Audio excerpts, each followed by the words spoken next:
Hello and welcome to the ComputerShare Ask the Experts series. My name is Jason Stegora and I am joined today by David Orr, Senior Governance Manager here at ComputerShare. And today we're going to be discussing how to prepare your organizational culture for an IPO. David, thanks for joining me today. Jason, thank you so much for having me. All right, so first question I have for you is, what are some of the main things that a newly listed company or a company that is anticipating listing in the near future needs to think about with regards to how it's going to impact their corporate culture? It's a very interesting question. It's a difficult one to answer. Trying to describe culture, I often similar to trying to describe art to someone that's never seen it before. We all have our own opinions of what constitutes good art and what constitutes bad art, and it's all relative to our individual experiences, our backgrounds, our upbringings, and it's very similar for a company. What a good company culture in one organization in a particular industry is compared to that of another, it could be night and day difference. I think the importance for a company considering an IPO is essentially twofold, is making sure we're considering the right board culture, boardroom dynamics, and then what the impact of the IPO will have on the wider organizational culture. Okay, so you mentioned the board.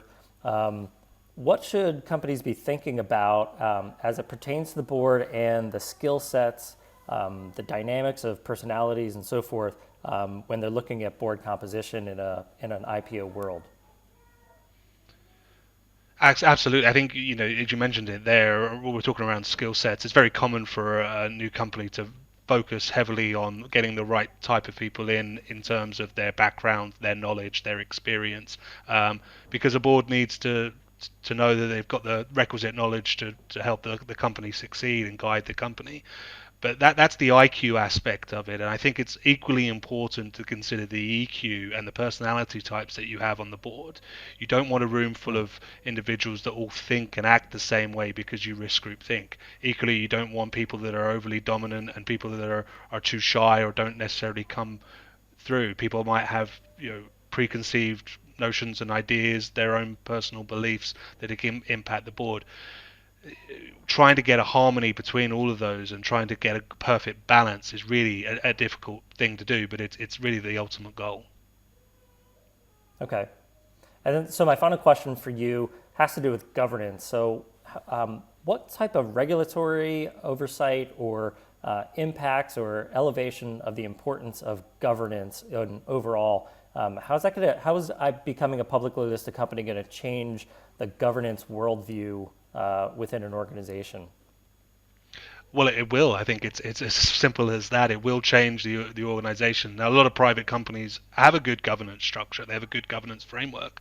But as you move into the listed environment, whether it be through additional compliance requirements or a new board leading the company that have their own particular ways of doing things and they've seen it work well with their other organizations, you will sort of see discrepancies between the existing culture of the company.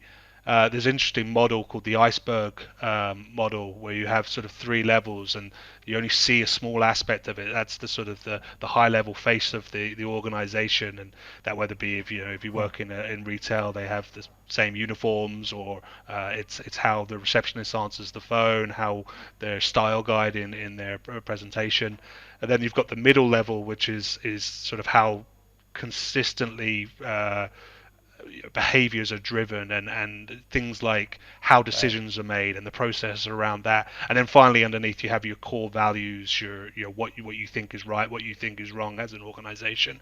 And I think certainly that middle level is the really important level, and is probably the one that's going to experience the most change in an IPO. How these processes are changed is how things are decided in an organization. I use the example of M&A.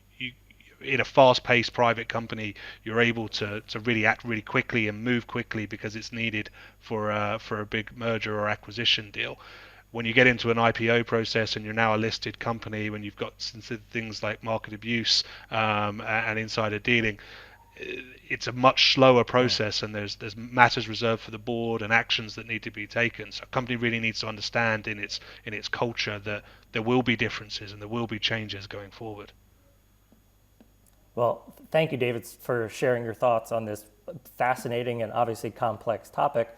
Thank you for joining me today. No, thank you, Jason. Good to speak.